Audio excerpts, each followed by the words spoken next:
They are just taking care of her at the moment, but the situation is still like the morning, is still like that. No improvement. Now, correspondent reports that the perpetrator, an SS2 student, scaled the school's fence after the incident. Before the attack, he lived with in-laws in Port Harcourt. It sparked outrage as photos of her bleeding circulated online. So at the time, he was at large. But the update to that is that the police say they have arrested the fleeing schoolboy who defiled his 11-year-old female schoolmate at a state secondary school in Rumukrushi, Port Harcourt. The police public relations officer, Grace Iringa Koko, tells correspondent Emeka Otuka that the matter has been transferred to the State Criminal and Investigation Department and the outcome of the investigation will be made known. A child 11 years old, while he is 16 years old. Both of them are in same school. So he has been arrested. Investigation is ongoing to that effect. All right. So he's been arrested, and now we know he's 16 and the girl is 11. Lots of questions demanding answers. Well, my guest is Barrister Hilda Desmond Ihekaire. She is the immediate past coordinator of African Women Lawyers Association, AULA, a gender advocate, the NBA chairman of Ahoda branch. Good afternoon, Barrister Hilda. Good afternoon, Oracle. How are you doing, ma? I'm good. Pleased to have you. Yes, indeed. Thank you for joining us. So let me start by playing the blame game. Who is to blame for this? The boy, his parents, his community, the church? Maybe let's even drag the federal government into this. Who do we blame for what happened? Okay, first and foremost, the blame should go to the school. Okay, the school.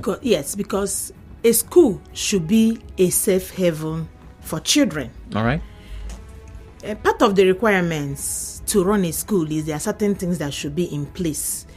The teachers, there ought to be appropriate supervision. That's right. Of students or pupils, whether they are playing or whether they are learning. So if the school is negligent, and besides the issue of occupier's liability, because for the fact that a parent hands over their ward or pupil to a school means the school is in loco parentis to such a child or a pupil. So being in loco parentis, the school ought to do whatever they have to do to make sure they take reasonable care of such people, and in fact, and hands over the pupil or the students to the parents as safe as they brought them to school.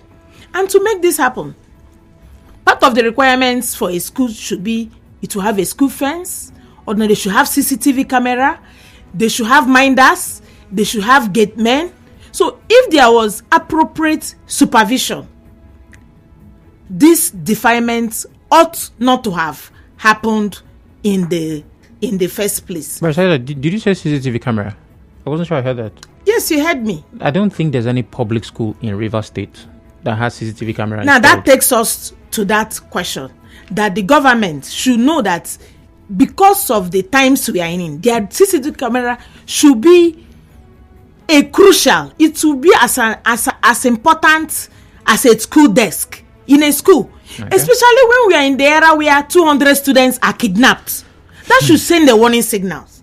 Yeah. Don't say it's in the north. It does not happen here. Because it can also happen. There could be sporadic shooting. But in this instance, the school should have minders, teachers who will supervise the students, whether they're in the classroom or down during recreation. Because even the Child Rights Act also provides that the children can also recreate. So in every way, they are not only criminally responsible, there is that occupier's liability. Any child, in fact, is even more when the child is not even a trespasser. For children, the standard is higher. Even an adult who is a trespasser, the building or the premises must be reasonably safe. For that child, who there is even a contract between the parents of the pupil or ward and the school authority itself. So they should be held liable. And if it is their staff that was negligent, they should also be held vicariously liable. Let alone the criminal liability that should also be there, because the school ought to be charged. to the family court. So we will get to the details of the case itself, but I'm looking at everything around it. Now, the report states that his friends stood by and watched. Are they culpable in some way?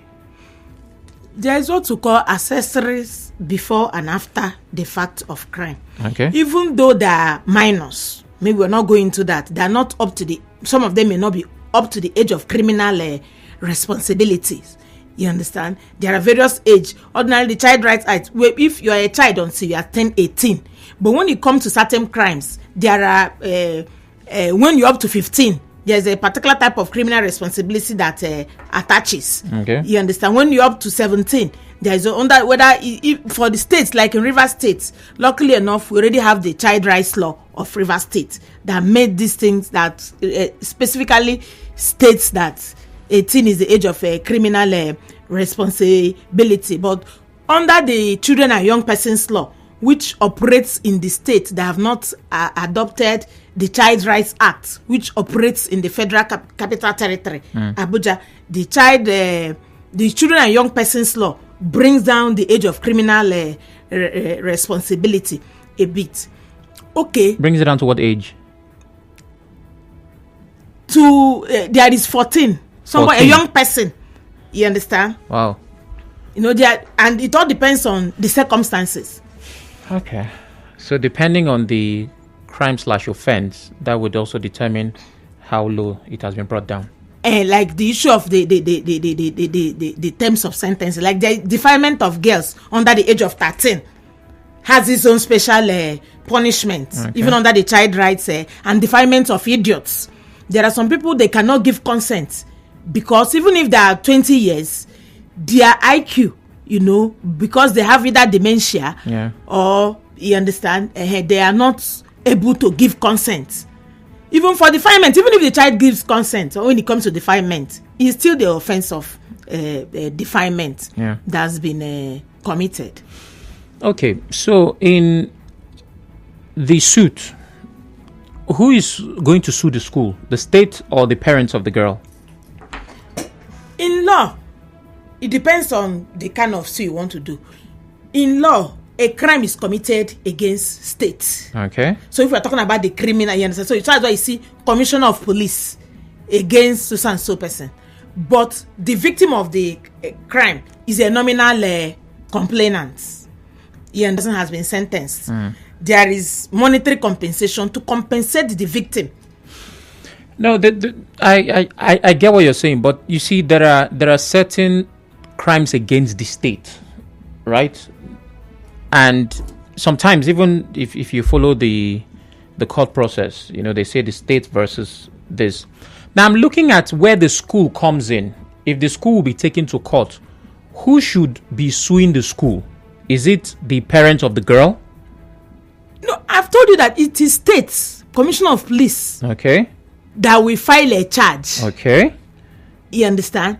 But if the parents also want to maintain a civil suit for negligence, you understand, the parents can go ahead, or whoever is in local parentis.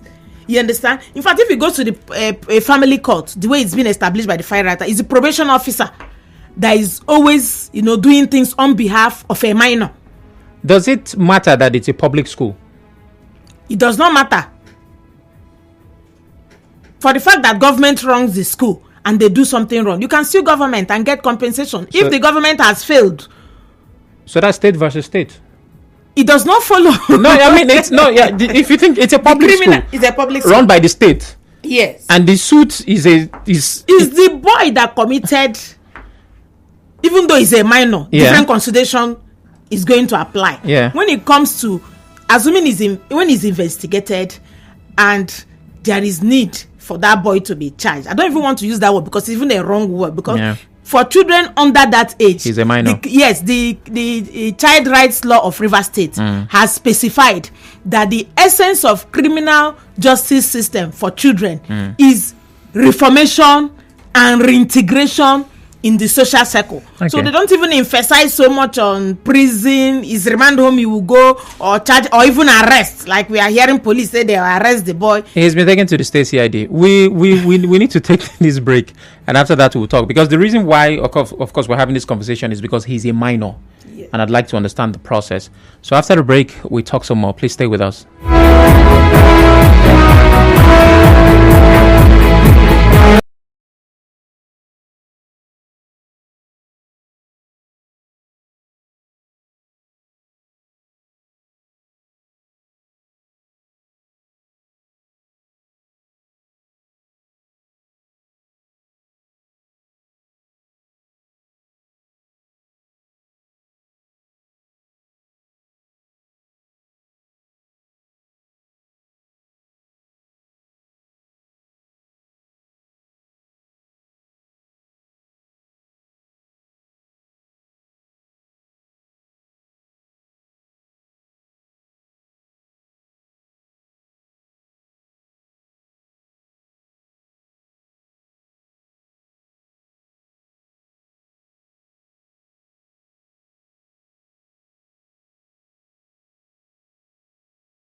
Chinedu.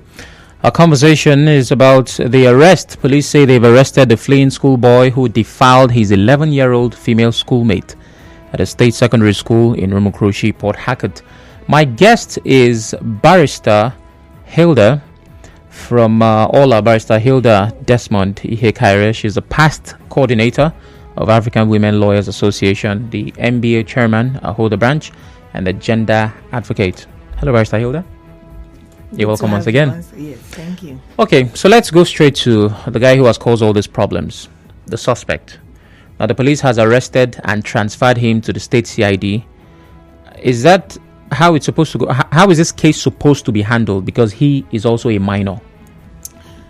First of all, this issue of arresting him, handing him to State Criminal Department is already in breach of Section 212 of the Child Rights Law of Rivers State. Already? Oh, yes. Okay. That is why I have the law here so that we can read. Okay. Yes. You see, the Child Rights Law of Rivers State says the moment you apprehend him, not even talking of arrests, you should as quickly as possible contact his parents. Okay. When it's not possible to contact his parents, and they say without delay, you understand? And the child shall be managed in such a way as to respect the status of a child, being a child. Pause, Barrister Hilda. What's the difference between apprehend and arrest? Let's start from there so that we know it's English we're arguing. If somebody is apprehended and somebody is arrested, if I see the two, how can I tell the difference? ordinarily, the law is that it's enough to arrest somebody if you say you're under arrest. But in Nigeria, they will put hands. No, the reason I'm saying this is a lot of times on air, I have used the word apprehend. In place of the police arrested. We say that interchangeably. So if the law is saying it's not the same thing, I would like to know so that, of course, I can make that correction. And if I see somebody who's been apprehended, I can shout, "Oh, this is apprehension." I mean, no, this one is arrest. Somebody is apprehended, like maybe somebody's on the run or something. Okay. But Section 212 says on apprehension, that's the word is used, of a child. Okay. When it is an arrest, it's like forcefully taking you imagine child. Handcuff, police shouting, holding your waist. Him. Yes, you understand? The parents or guardian of the child must immediately be notified. Where immediate notification is not possible, that within the shortest time, such person or that is in loco parentis to the child must also be notified. Then the police must consider the issue of release, because the Child Rights Law of Rivers State and the Child Rights Act does not envisage police station is not a place for children. It is a place, police detention, for people who are criminally responsible for their action, where they're supposed to be detained. But you remember that this boy ran away. It's possible the first time the police came, they came with apprehension in mind. He ran away. So they literally caught a person who ran away. Right? While I'm not saying they should break the law, are there provisions for if it doesn't go as planned? No matter how it goes, they should not detain him in the same place that are detaining adults. Okay. So where should he be kept? As a measure of last resort, that is where detention. I want to read from the Act. Okay. The Act says detention is as last resort. You understand? You should place him in an educational institution or with his family. That's why you have to contact his parents. You contact his parents, you go and give the child to the parents and not tell them to supervise him, to hold him. See, Oracle, the way you're looking at me like I'm saying something that is not workable. So I want to read the Act so that let it not be that is Dr. Hilda that is saying this. Let us just take time. No, I can see your reading. I can also see that section is highlighted. Yes. So I can obviously tell you're reading. And it talks investigation, how it's going to happen. You understand? So let's just read, even if it is one, so that you see what he's saying. On apprehension of a child, the parents or guardian of the child shall means mandatory, be immediately notified, or where the immediate notification is not possible, be notified within the shortest time possible after the apprehension of the child. B, the court or police, as the case may be, shall without delay consider the issue of release, because they don't want a child who is not to be in the police station.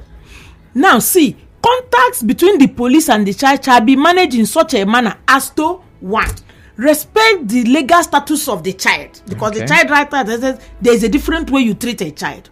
Promote the interest and well-being of the child.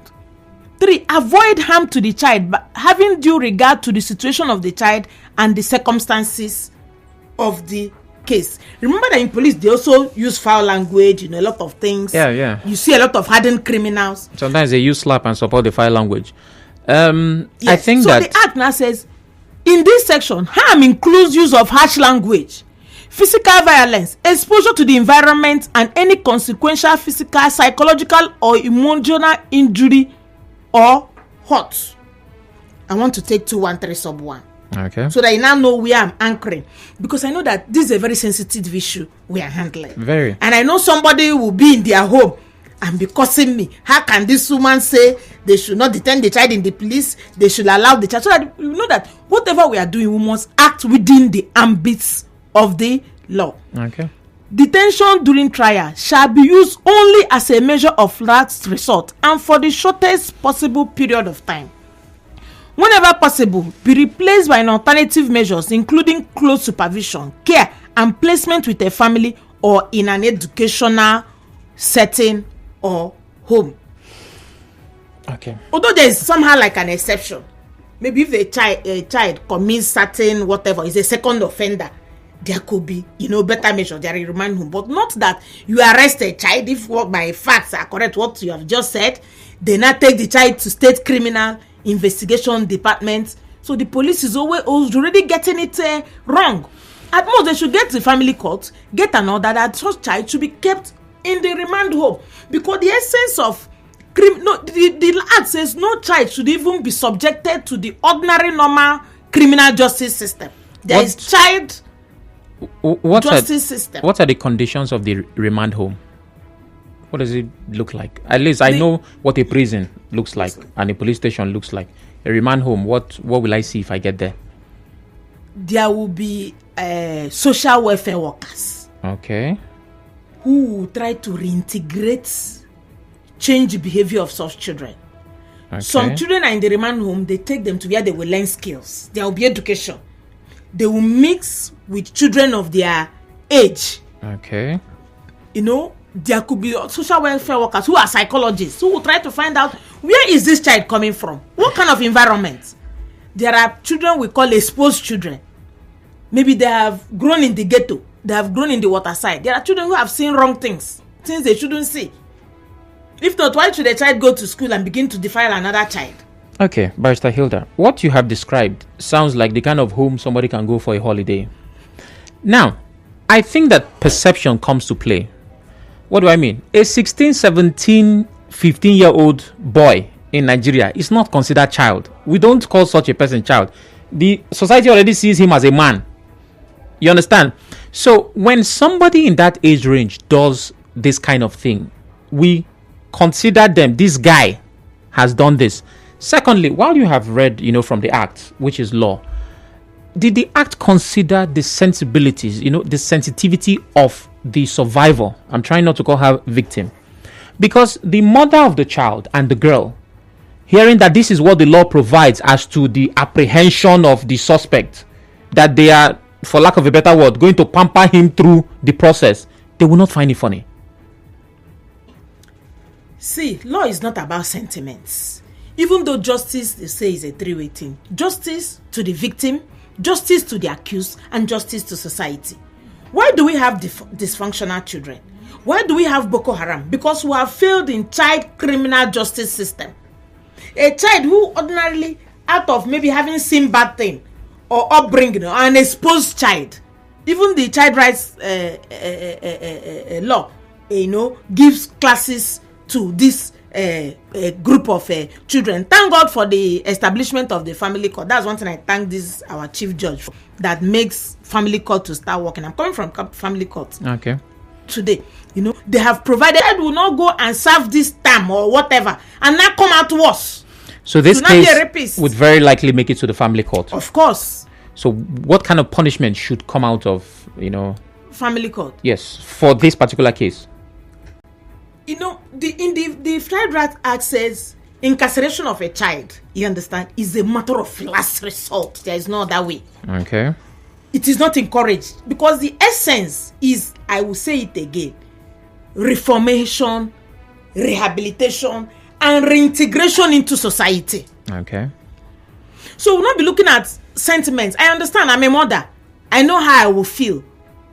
Being a gender advocate, I have seen all sorts.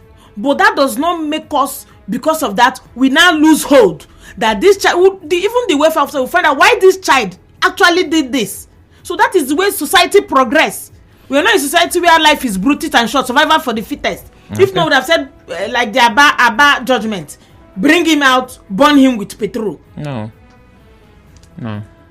So we also need that human being because of his age. We also need, at the end of the day, let him turn out a better person.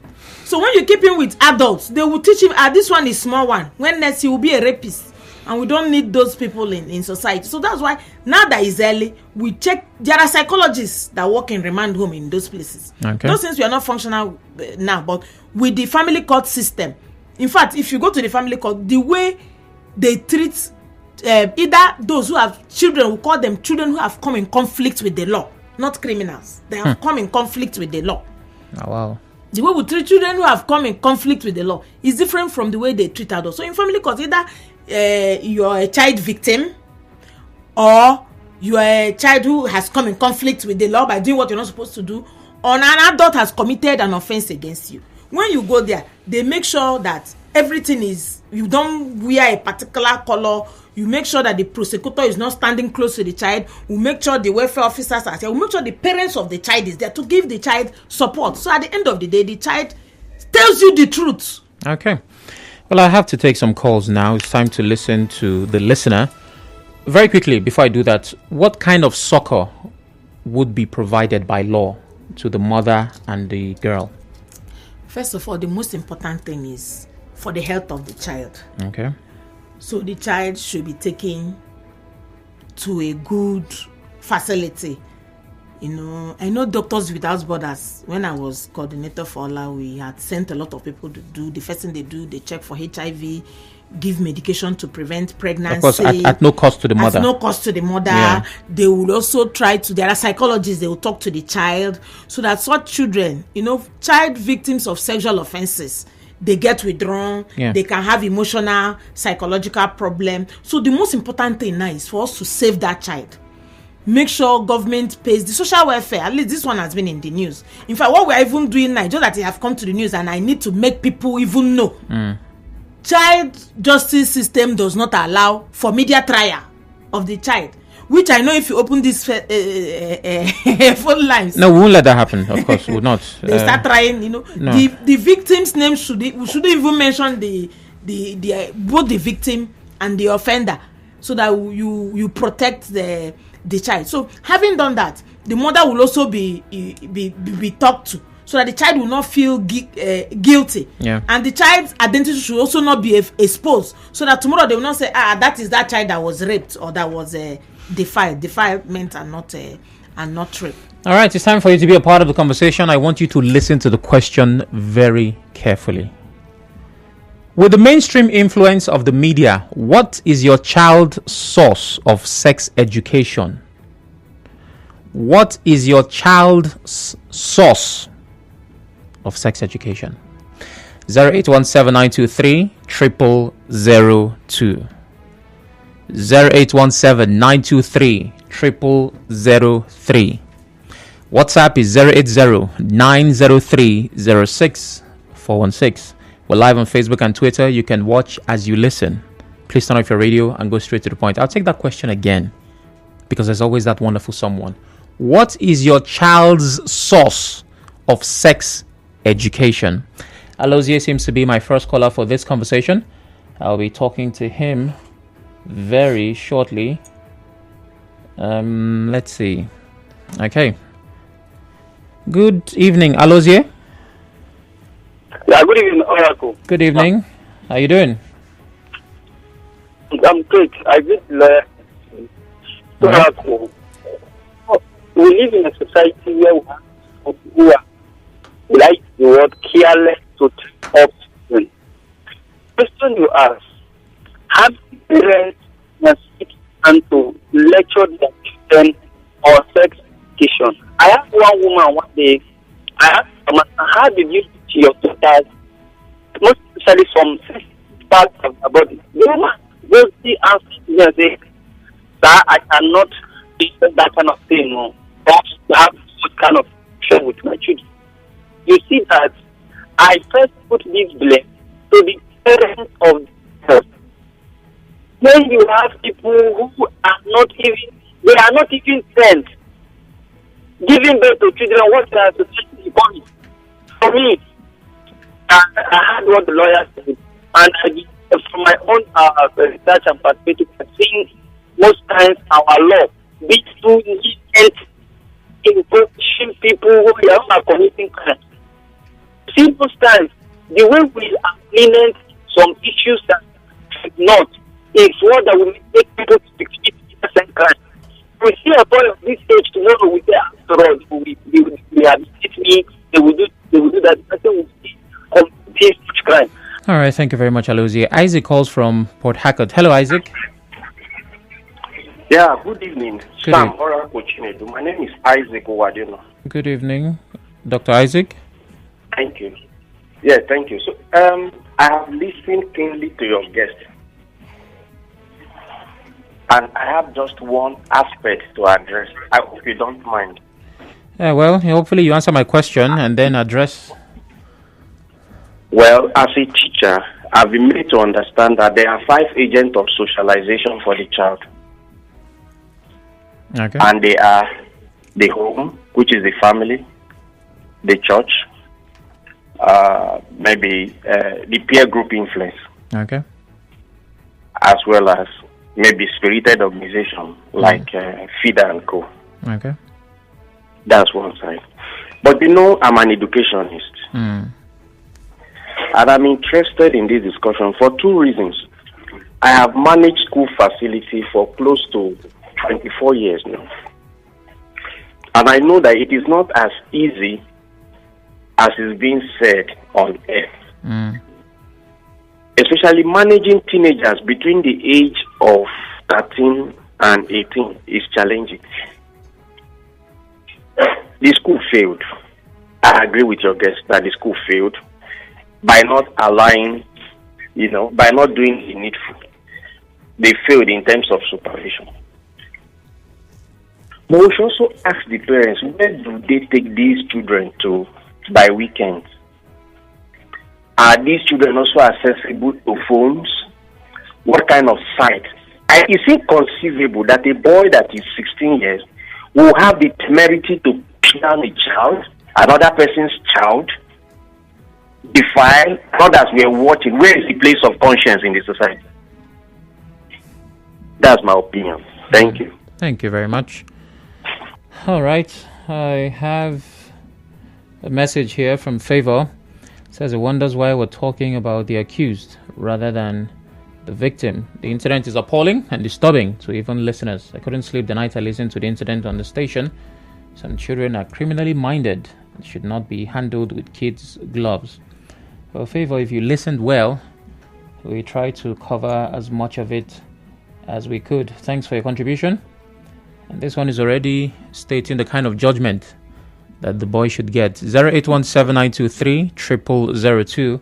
We're live on Facebook and Twitter at Nigeria InfoPH. Remember, the question is, what is your child's source of sex education? But Hilda, another important conversation, even though it doesn't lean towards the legal, it's more of a moral, is the resources that should be made available for young people when it comes to sex education. Because, I don't know yet, but that boy very likely played out something he had seen, learned, heard, from somewhere. There was a source. Yes. So how can we ensure that our kids are, getting the right information when it comes to sex? First of all, as a children and women rights advocates, I know I've been to several schools to give children sex education, one way or the other, especially to tell the younger ones how they should protect themselves. Okay. Because if the child, I don't want to blame the child victim, but somehow, if she has gotten that education, she would have known that this is not how, she would have known how to protect herself better. In fact, even some schools now go to an extent of even teaching taekwondo, defensive skills. Like even in primary schools, we started by teaching the children the body parts and where no other person should touch. The details of this is skeletal. What was that female child doing, at that particular side? Did she resist, or she felt it was nothing? Because if she had the proper, sex education, or she's, she might have as well warded it off. But some parents overlook it and they shy away from it. You cannot shy away from it. The sex education will be for all the parties involved. All the parties, including the male child and the female. Yes. So. But where this thing is coming from? Parents are so lax these days in terms of feeling they leave their phones for children to play with. My daughter is in a school where you have to remove the SIM card. Everybody has a tab, but there won't be any SIM card in the tab. So it's purely educational. When you confront some parents, they say in this modern age, they need phone to do assignments. If they need phone to do it, you can give them internet and access, and then also check and restrict the sites they can also go to. These days, you see parents watching African Magic with their children, or Telemundo. And the risk about it, when you talk, you say it's not your business. It's my business. But I finish doing my work. I now take my child who has been schooled not to watch this thing, and he now goes to stay with your rotten egg in the same school. So that is where the problem comes. Well, Barrister Hilda, I get that you have, your reservation about the kind of content, that they consume. But, mentioning of the brand names, I'm certain that they will not be pleased with that. Let me take this call from Ida, calling from Koro. Hello, Ida. Wow. Okay. Thank you very much. We are slowly getting to the end of this conversation. 0817-923-0002. There's an interesting question here. Dear madam, can a child killer be treated as a minor and be handled with kids' gloves?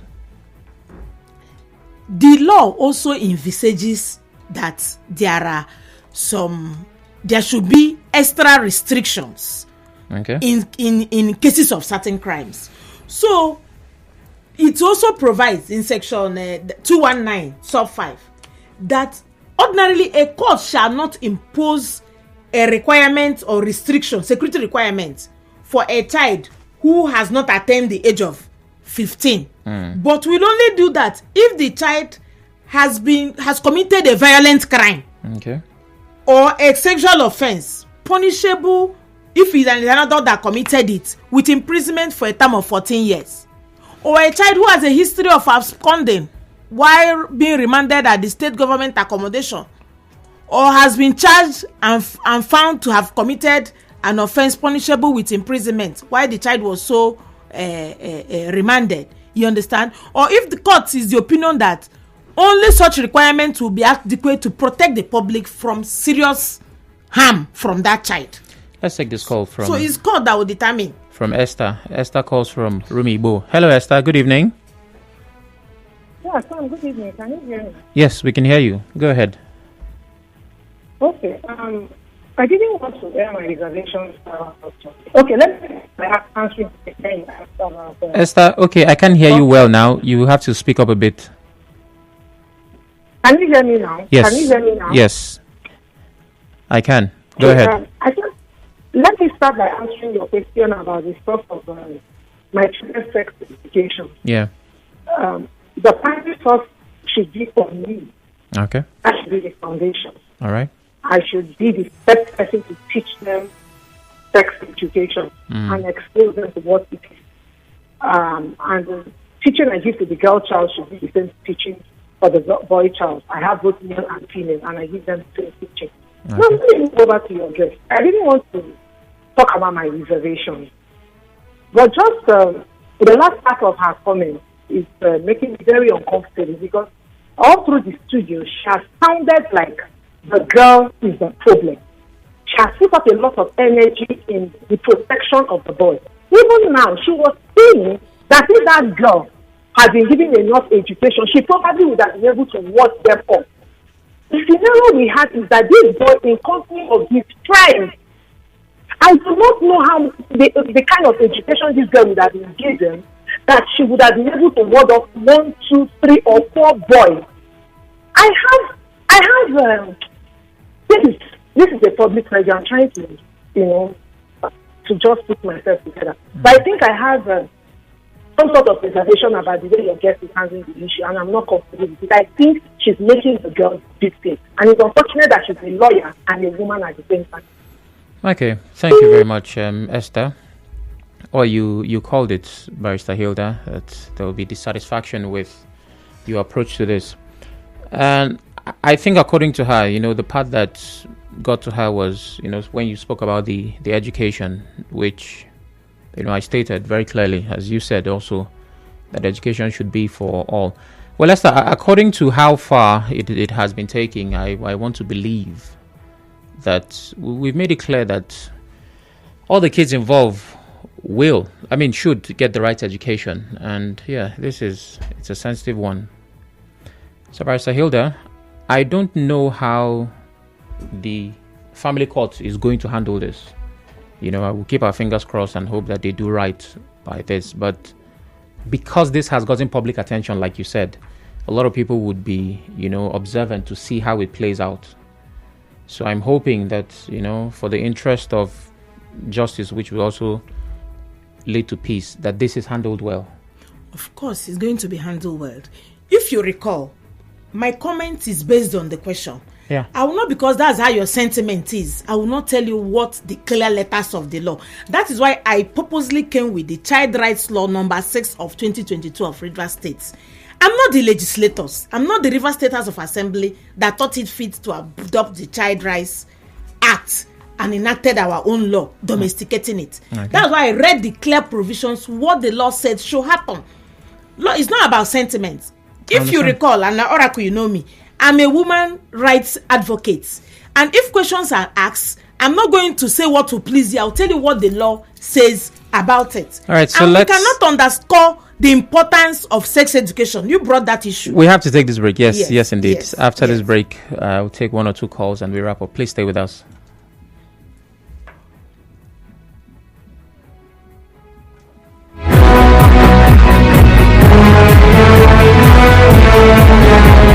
Real stories.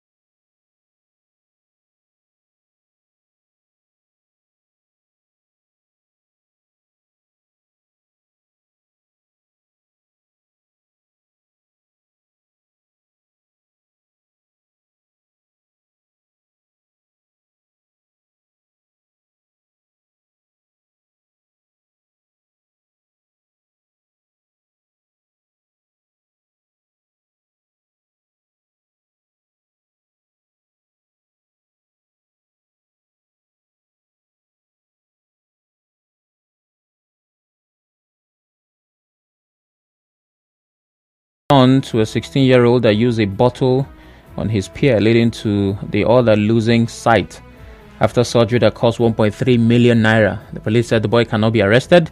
So what options are available to the victim and his family? That's quite the question. Good evening. Please, what will happen to the onlookers during the course of the assault? Madam Christie is asking. Yeah, I think I asked that question earlier. So would they be taken to court? The boys who, were watching?